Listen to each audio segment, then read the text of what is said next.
Assalamualaikum warahmatullahi wabarakatuh. Apa kabar sahabat? Sekarang kita akan melihat alun-alun Cililin di malam hari. Sudah sejauh manakah pembangunan alun-alun Cililin?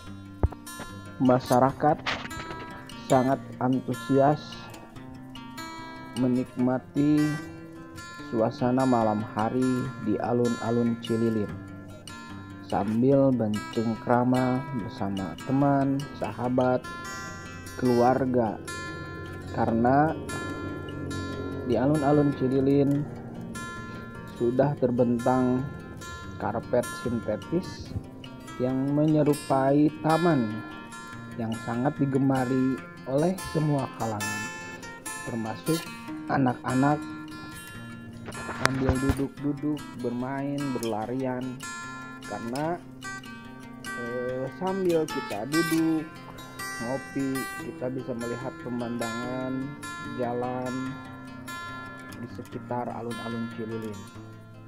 Namun disayangkan belum ada tempat sampah sehingga para pengunjung menyimpan sampah-sampahnya di tempat-tempat atau di penjuru-penjuru alun-alun Cililin, sehingga tidak membuat nyaman bagi pengunjung yang lainnya.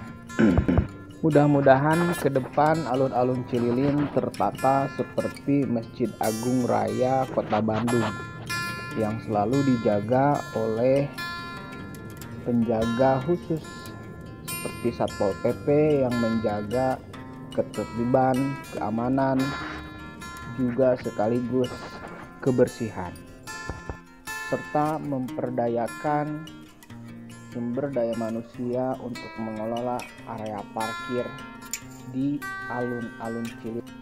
Walaupun alun-alun Cililin masih dalam proses pengerjaan sekitar 70%, namun masyarakat sangat antusias menikmati keindahan malam di Cililin.